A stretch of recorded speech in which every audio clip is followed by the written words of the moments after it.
एक महत्त्वाची घडामोड आहे। रासायनिक खतं मिळवण्यासाठी शेतकऱ्यांना आता ऑनलाईन बुकिंग करावं लागणार आहे। कोल्हापूर जिल्ह्यातून राज्याच्या पायलट प्रोजेक्टला उद्यापासून सुरुवात होते।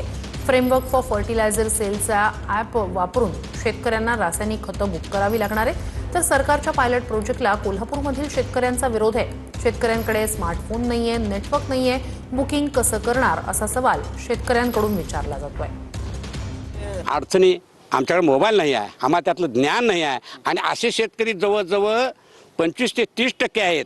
तिथं ऑनलाईन डेटा देखील मिळत नाही आहे। डोंगरात दऱ्यात अजून लोक राहत आहेत आणि अशा दृष्टीने जर हे केलं तर याचा काय उपयोग होणार नाही आहे आणि शेतकरी मरणार आहेत, आत्महत्या करूनच घेणार आहे। ते सगळं बंद करावे आमची इच्छा आहे। सरकारनं जे गेल्या वर्षी 7 वर्ष झालं आपण ऑनलाईन फेरफार नोंद करतो, पीक नोंदणी करतो।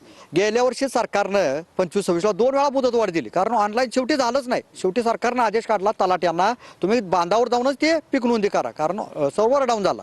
सर्व्हर डाऊन झाला म्हणजे आमची शेती डाऊन करायची का, आम्ही म्हणजे बंदच करायची का? हे सगळं चुकीचं चाललेलं आहे। आमचा याला विरोध आहे आणि प्रयोगशाळा किती करताय? लाईट कपात शेतकऱ्याची, उद्योगधंद्याची करा ना।